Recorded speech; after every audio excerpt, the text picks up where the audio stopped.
menyikapinya dengan pikiran. Tapi musibah tadi kalau kita sikapi dengan rasa, dengan hati, musibah itu bisa berarti jadi cobaan. Terpaku atau terpana dengan sesuatu yang tampak di permukaan sehingga dinamakan kebangkitan spiritual. Kalau sudah sama-sama jaya, itulah waktunya nagih janji. Kalau sudah nagih janji, yang terjadi apa akan ada muncul kejayaan baru? Wallahu alam. Orang Jawa pun sama. Sembah ya sembah rogo, rogone ya tumoto, atine ya tumoto. Tapi hati dan rogo itu nyawiji manunggaling kawula Gusti. Wasamu tukar wawasan tambah ilmu.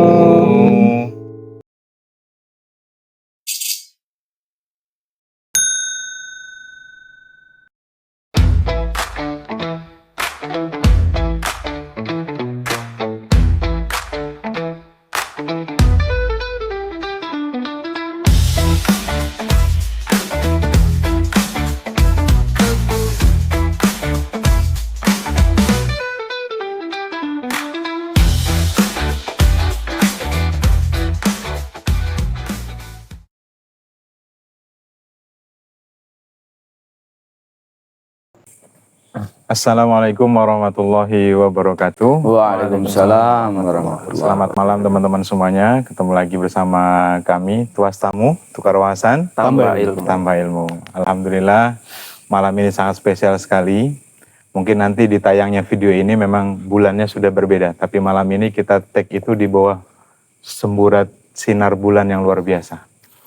Jadi malam ini sangat syahdu dan alhamdulillah malam ini kita juga sudah diterima oleh Pak Imam Sanusi. Terima kasih Bapak sudah berkenan menerima kami pada malam hari ini. Kita sangat beruntung sekali, alhamdulillah diberikan waktu dan kesempatan silaturahim dan ngaji bareng sama Bapak. Malam ini teman-teman semuanya kita akan sama-sama belajar tentang noto hati, nata hati ya. Kalau bahasa Jawanya itu noto hati. Kita akan sama-sama belajar tentang bagaimana sih isi hati itu dan lain sebagainya. Bagaimana cara kita mengatur hati itu di suasana akhir zaman, bisa jadi disebut begitu. Di suasana huru hara, bencana di mana-mana, kejadian-kejadian luar biasa yang sangat banyak sekali di negeri kita tercinta ini. Mudah-mudahan semuanya yang mendengarkan dan kita semua yang hadir di malam ini mendapatkan keberkahan dan bisa mendapatkan ilmu yang luar biasa dari malam ini. Amin. Sedikit kami perkenalkan narasumber kita malam hari ini, Pak Imam Sanusi sebagai Ketua Yayasan Pendidikan Islam Pinang Seribu Al-Ghazali. Jadi kita benar-benar malam ini take-nya di alam. Ya, take-nya di alam di bawah sinar bulan yang luar biasa. Mungkin itu pembuka dari saya sementara. Mungkin ada yang ditambahkan untuk perkenalan Bapak? Ya, intinya kami juga orang kampung, wong desa. Jadi kami berangkat dari kampung yang berasal dari Ponorogo. Jadi ya nuansa logat pun masih orang Jawa. Jadi belum bisa menyatu dengan suasana yang ada di Samarinda yang harus berbicara dengan bahasa Indonesia yang baik dan benar. Kita pasti medok, jadi nanti mohon maaf kalau kata-kata saya masih dengan kata-kata yang medok, Jawanya itu masih kental sekali. Saya kira itu aja. Nanti PR-nya editor nanti ngasih mahal ngasih apa namanya translate. Karena nanti pasti otomatis bicaranya masih dengan bahasa Jawa yang medok. Baik, mungkin pembahasan kita diawali dengan begini Pak. Malam ini kita beberapa waktu lalu juga akan melihat fenomena yang luar biasa. Bencana alam di Pulau Sumatera, 3 provinsi yang kena, ada Sumatera Utara, Sumatera Barat dan Aceh. Itu bencananya sangat-sangat luar biasa, yang mungkin bisa jadi selama saya hidup, saya pribadi itu saya baru ngelihat bencana yang sebegitu besarnya. Terus kemudian juga fenomena yang lain ini, korupsi dan lain-lain juga yang terjadi di negara kita ini. Kira-kira Bapak melihatnya fenomena ini gimana, Pak? Fenomena alam itu kan sebenarnya bisa dikatakan musibah ya. Apapun kejadian yang sifatnya menyakitkan itu dikategorikan musibah.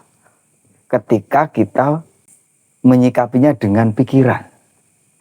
Tapi musibah tadi kalau kita sikapi dengan rasa, dengan hati, musibah itu bisa berarti jadi cobaan. Beda loh. Ujian. Jadi ujian.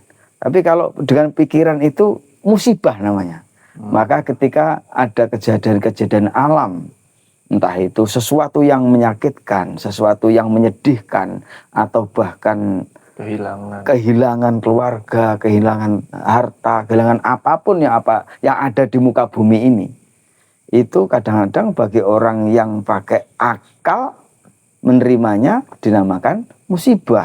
Padahal itu bukan musibah. Kalau kita menerimanya dengan hati maka dinamakan cobaan, ujian. Ketika semuanya itu kita rasa dengan ujian dan cobaan, maka tidak akan jadi soal. Karena ujian pasti adakan hasil. Entah itu lulus dan tidak lulus. Dicoba, bisa dan tidak, itu aja. Jadi tergantung di mana kita berdiri, di mana kita menyikapinya. Saya kira itu terkait musibah yang terjadi di fenomena ini, alam ini. Tergantung kita merasanya. Kalau kita kaitkan dengan teori kebangkitan spiritual, Pak. Jadi kan banyak juga yang banyak menceritakan itu tentang ketika kebangkitan spiritual itu terjadi kan, sebelum kebangkitan itu biasanya kita diuji dulu, Pak. Dikasih kesedihan, dikasih musibah, dikasih segala macam supaya manusia itu prihatin. Ketika prihatin itu kan maka mencari Tuhan.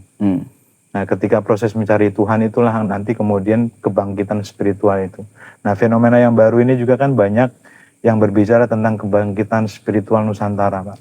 Apakah ini memang ada, menurut Bapaknya, apakah ada kaitannya juga ini dengan musibah, dengan fenomena negara kita ini, apakah memang ada kaitannya itu?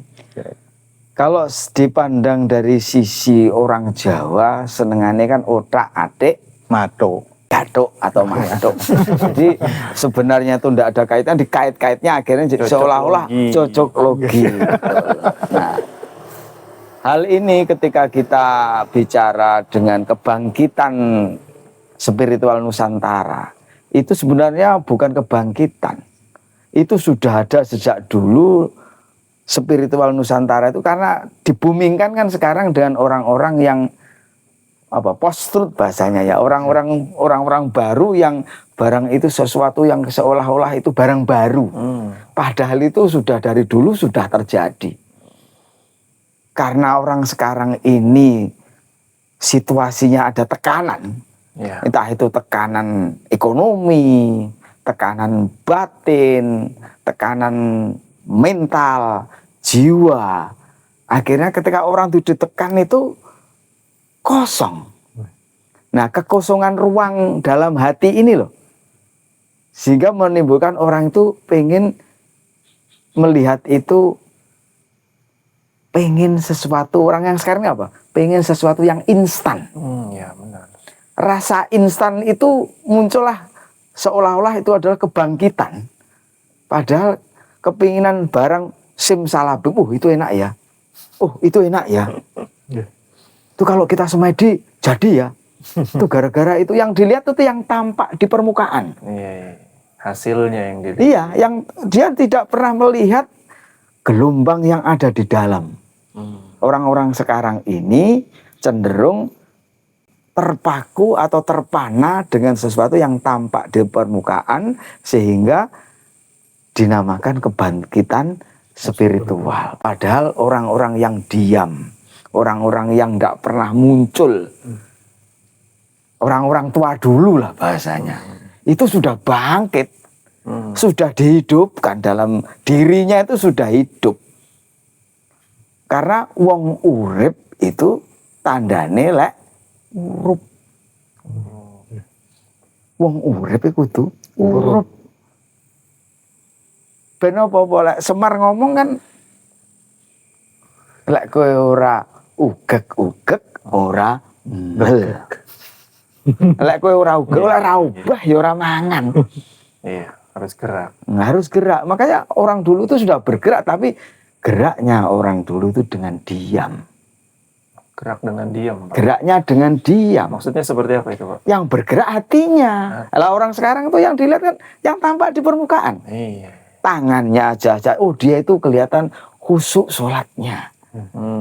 Kelihatan bersemedi, bertapa. Itulah akhirnya dianggap itu kebangkitan. Barang baru.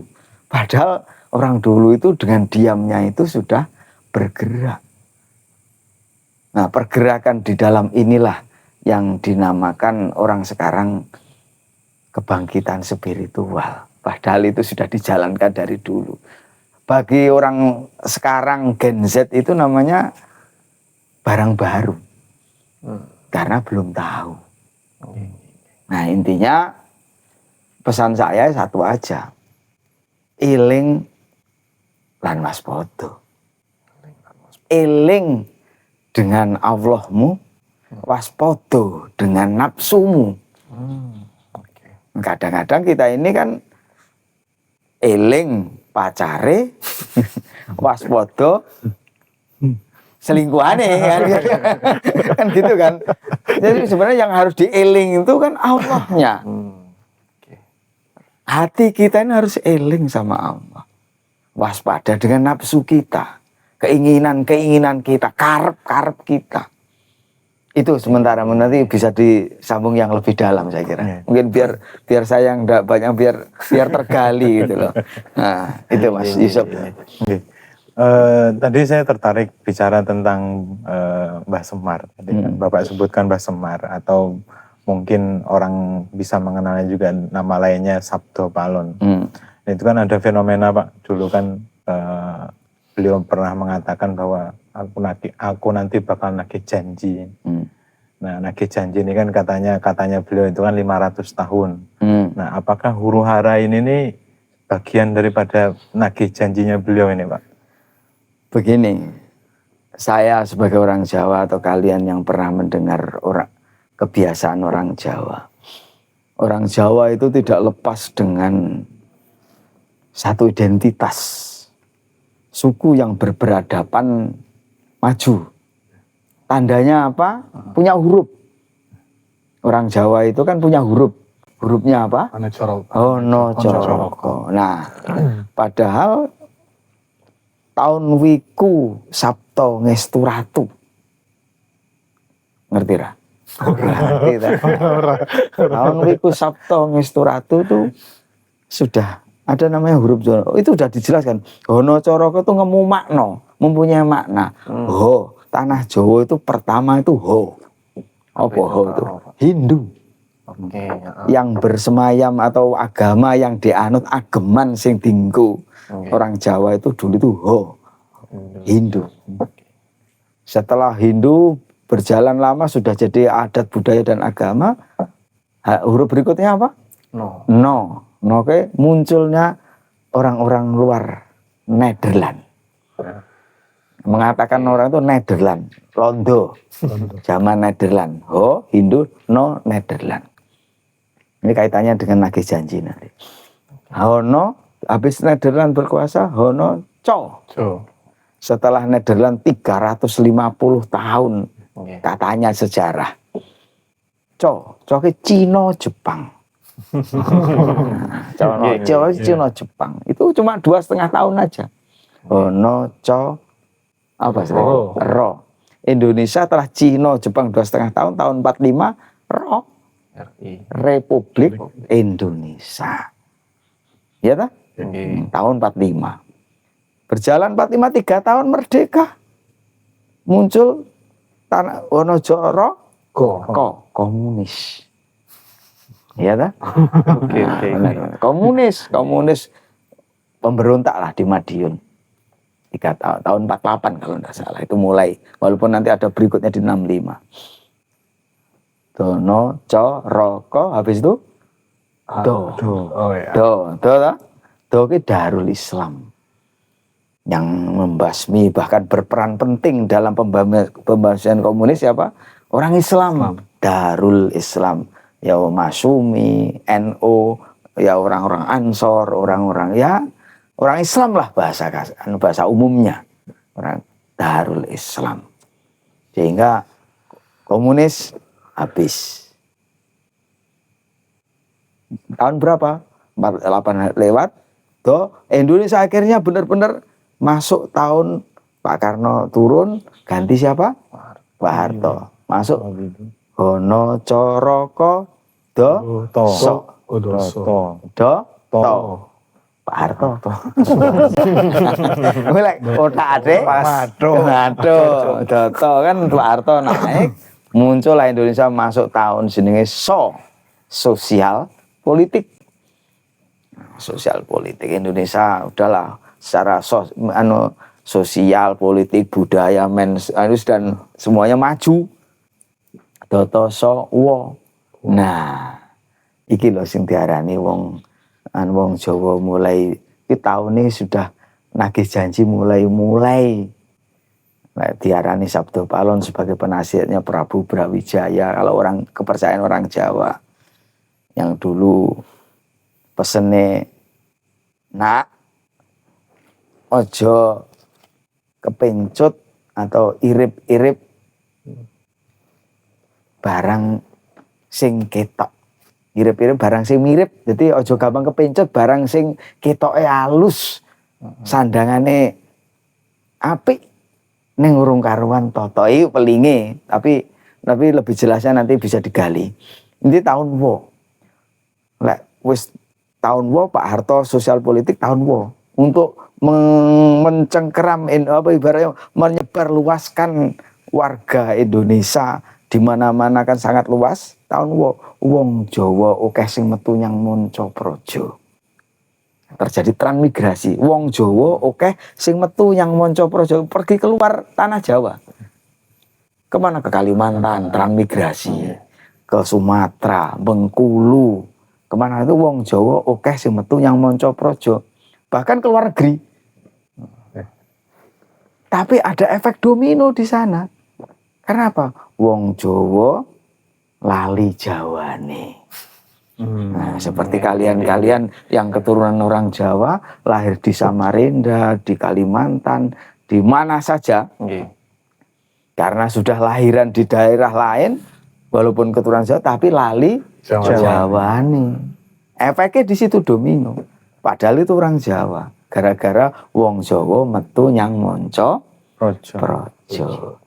Efeknya juga ada lagi, efek negatifnya. Wong wedok hilang wirange. Orang perempuan hilang rasa malunya. Wong lanang hilang wirane, laki-laki hilang kewibawaannya. Banyak bencong. Itu wong wedok sekarang, wong lanang hilang wirane pakai anting, pakai rambutnya panjang dan sebagainya. Wong lanang hilang wirane. Pejabat hilang kawibawane. Masuk tahun ilahi lo efeke. Ilahi lo wong Jawa karek separuh, wong Cina karek sak judo. Kasus 98 geger yang diburu siapa? Ya. Wong Cina karek sak sikat. Akhirnya apa? Podo joyonya. Urung. Wis enek efek domino. Ilahi lu wong Jawa karo separuh tunggak jarak merajak. Tunggak jati mati. Kumambanging watu hitam keleme prau gabus. Maksudnya apa? Tunggak jarak. Wit jarak itu pohon kecil yang dipagar-pagar ini. Orang kecil, rakyat kecil merajalela, berkuasa. Setelah 98 wong Jawa karo separuh wong Cina rak jodoh, orang-orang kecil berkuasa, demokrasi, reformasi. Tunggak jarak merajak, orang kecil punya kuasa, punya power, people power bahasanya. Tunggak Jati mati, orang-orang besar yang dulu berkuasa selesai. Kumambanging watu hitam. Batu hitam seharusnya apa kalau di air? Tenggelam. Tapi kumambang. Ngapung. Maksudnya apa? Masalah-masalah besar. Korupsi miliaran. Menguap gitu aja. Muncul. Sudah terjadi belum? Banget, Pak. Sudah. Keleme perahu gabus. Perahu dari gabus taruh di air. Apa? Harusnya ngapung. Ngapung tuh. Tapi kelem. Masalah-masalah sepele. Nyuri semangka gitu aja kan. Ada kasus kan orang tua Kayu yang tidak bakar. punya kayu, nyuri kayu bakar, nyuri yang nilainya cuma 3.000 sampai tidak sampai 50.000 Di penjara. di penjara. Keleme perahu gabus. Nah, kalau sudah terjadi inilah tahun lo Eva ada efek domino, maka sampean sudah bisa memetakan sekarang ini pada fase sekarang ini fase apa? Fase po, do, jo, yo, nyo. Apa artinya? Podo itu sama. Jaya itu kuat. Podo-podo jayanya. Sama-sama kuat. Apa yang sama-sama kuat? Antara kebaikan dan keburukan. Sama-sama kuat. Sekarang orang pengajian di mana-mana. Zamannya Gus Idam itu ribuan. Tapi apa yang di tempat-tempat yang Klubnya. ya mohon maaf yang di tempat-tempat sebelah yang maksiat lah bahasa kasarnya, apa tidak banyak? Banyak. Benar. Jadi antara kebaikan dan keburukan sama-sama jaya, sama-sama kuat. Sudah terjadi belum? Sudah, Pak. Sudah. Orang yang mau mondok juga banyak, orang yang tidak mau sekolah dan suka dugem lah bahasanya, yang tidak mau ke masjid juga, masjid kosong banyak, mall juga penuh. Sama saja, sama-sama jaya. Kalau sudah sama-sama jaya, itulah waktunya nagih janji. Kalau sudah nagih janji, yang terjadi apa akan ada muncul kejayaan baru? Wallahu alam. Tapi kalau dalam jongkonya huruf Jawa, berikutnya apa setelah podo joyonya? Mogo Botongo. Mogo bodongo. Mo ke apa? Sukmo. So. Go ke apa? Rogo. Rogo ini kalau sudah hilang sukmonya, apa yang terjadi? Mati, Pak. Berikutnya bodongo. Bodongo itu apa? Batang. Apa? Sisa batang, Mati. sisa mati jasad. Yang mati apa? Dunia kah? Jawa kah? Atau kehidupan baru? Setelah kematian semuanya orang terus ada kehidupan baru. Kalau orang Jawa nanya Ratu Adil, kalau orang Islam Imam Mahdi, Al-Muqtadir Sani Asar mamanya. Kalau orang-orang yang itu mungkin bisa terjadi. Ya Allah alam, kita sama-sama ndak tahu. Kalau orang Jawa kan otak maduk ku mangke, tergantung. Tuh, ayo kalau itu ceritanya, kalau nanti pada posisi nagihnya di mana ya kita kupas lebih dalam. Saya kira itu. Sementara ada yang pertanyaan. Yang dimaksud nagih janji ini, janjinya apa ini, Pak? Jadi kalau sejarah, bicara sejarah ini kan cerita ya. Cerita itu kan kebenarannya karena manuskrip yang ada itu secara tertulis itu kan ya yang nulis kan orang-orang setelahnya kan, otomatis tidak mungkin orang sebelumnya. Setelahnya jaraknya pun pasti jauh. Dengan sejarah yang benar itu minimal ada kitab sejaman kan gitu kan. Membaca zaman sekarang harus kitab sejaman, padahal yang nulis itu kan jaraknya agak jauh. Ya ada yang hampir sejaman ada. Jadi ketika itu entenono 500 tahun sejak hancurnya Majapahit, saya akan hadir nagih janji. Nagih janjinya itu ya kembali pada, ya intinya saya kalau ngomong ini apa ya, agak berat karena ini bahasanya terlalu berat ini. Jadi Nantilah kita bahas lebih lanjut nanti. Boleh saya yang Iya, silakan monggo silakan. Siapa tahu. kalau saya kan loh saja kan. Nah, sambil diminum dulu ya. Oke. Jadi kan Sabdo Palon itu kan ceritanya kan sebagai pamomongnya tanah Jawa. Sambil ngerokok boleh ya ini? Oke, pamomongnya tanah Jawa yang yang memomong juga para raja, ksatria, brahmana juga bagian termasuk. Jadi ketika huru hara jatuhnya kerajaan Majapahit, nah itu versinya ada yang ketika jatuhnya kerajaan Majapahit, ada juga versinya nanti ketika Syekh Subagir datang. Ya. Nah itu versinya ada beberapa macam. Jadi ketika itu jatuhnya kerajaan Majapahit atau Syekh Subagir datang itu, beliau itu memberikan mengizinkan bahwa Islam itu boleh disebarkan di Indonesia, di tanah Nusantara. Tapi dengan catatan bahwa orang Jawa itu nggak boleh hilang Jawa nih. Seperti tadi. Oke, paham. Yang kalau mau Arab ya Arab nggak apa-apa, tapi jangan dibawa ke Arab-Araban. Kalau yang Barat ya Barat nggak apa-apa, jangan dibawa ke Barat. Tapi tetap Jawa itu nggak boleh hilang Jawa nih, karena memang sebelum katanya Mbah Sabdo Palon kan sebelum Jawa itu mengenal agama, orang-orang Jawa itu sudah bermakrifat, bahasanya gitu. Saya tambahin. Gini. Jadi orang Jawa dulu sudah sembahyang. Sembahyangnya ada 2 jenis. Sembah rogo itu ya jasadnya ini. Karo sembah rasa. Sembah rasa ke hati ini. Makanya dalam Al-Quran, mohon maaf nanti kalau ada orang yang berbeda penafsiran, monggo silakan ya. Ada Al-Quran, hafidhu ala sholawati wa sholatil wusta. Ada beberapa kitab itu menerjemahkan hafidhu ala sholati kan sholat 5 waktu, sholawat kan jamak kan 5 waktu. Ada sholatul wusta itu ada yang bagi orang syariat atau orang-orang kita beberapa kitab menerjemahkan itu adalah wusta itu sholat duhur atau asar. Tapi bagi orang-orang tasawuf itu mengartikan wusta itu apa artinya? Tengah. Tengahnya manggone nang ati. Nah, sholat rasa jadi sembah rasa sembayati. Mantenge ati, eling lek wong Jawa, eling lek mbahku dhisik salate kok elinge ya Lah kuwi ki apa ya ora ngerti jaman dhisik. Neng setelah tak dalemi ki apa to, Mbah? Ya la ilaha illallah. Sarene wong Jawa mungkin nih.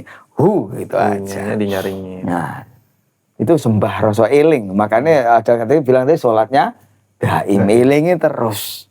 Makanya elingo nang gustimu waspada marang nafsumu, maka eling lan waspada. Sakjane kan orang Jawa di situ. Maka lek kowe Islam ya Islamo, Jawane aja ditinggal. Sembahyango kanthi Islam tapi dasar Jawa. Dalam arti dasar ke ora kok agamamu Islam, rasamu Jawa, agamamu tidak akan bertentangan. Ketika kita benar-benar mendudukkan itu pada porsinya, tidak akan bertentangan. Saya kira tuh nanti bisa digali lah. Ayo. Nanti kalau aku yang ngomong terus tidak tergali nanti. Ya justru kita mau menggali. Jadi memang ada istilah Jawa, nilai-nilai Jawa nih, luhur Jawa dengan Islam itu seperti umbu ketemu tutup. Jadi pas gitu. Dia nggak bertentangan karena nilai-nilai Jawa itu ya selaras dengan apa esensi daripada ajaran Islam itu sendiri. Iya. Ketika kita ngaji rasa itu kan, rasa kan hati kan, yang dibersihkan hati. Orang itu lek kur sembah rogo, kur bahasane kur centak-centuk tok. Ya mohon maaf, centak-centuk artekno dhewe apa artine centak-centuk tok. Nek centak-centuk tok, ning atine benyanyingan, mblayang kemana-mana. Kan tidak ada gunanya. Mantengnya hati itu penting. Karena apa? Ketika hati itu manteng, hati itu bersih. Itulah yang sampai ke akhirat nanti. Hati yang bersih. Sebagaimana dalam Al-Quran kan ada. Yauma la yanfa'u malu wala banun illa man atallaha biqalbin salim. Islam kan jelas.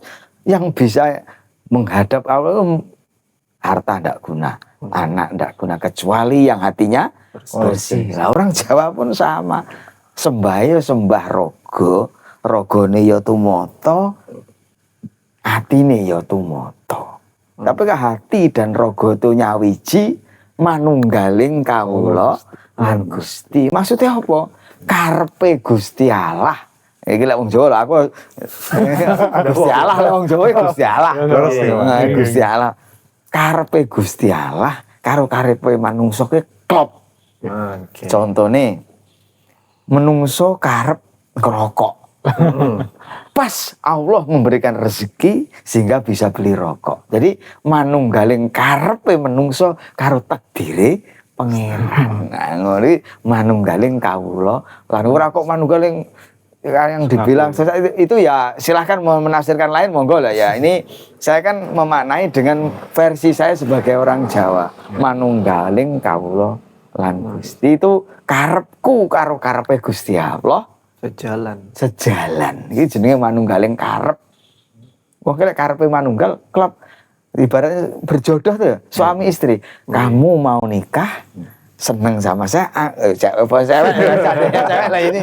Terus saya juga mau nikah, kamu seneng, aku seneng, klop manunggal karepmu karo karepku. Nah gitu manunggaling kawula lan Gusti. Ibaratnya itu penerjemahan saya loh ya itu. Selebihnya kalau yang lain menerjemahkan lain monggo. Silakan digali lagi lah.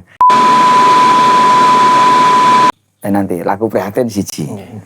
Sing loro laku topo. Sing ketelu laku tirakat. Maka dalam hikam itu kan setiap takdir membawa perintah.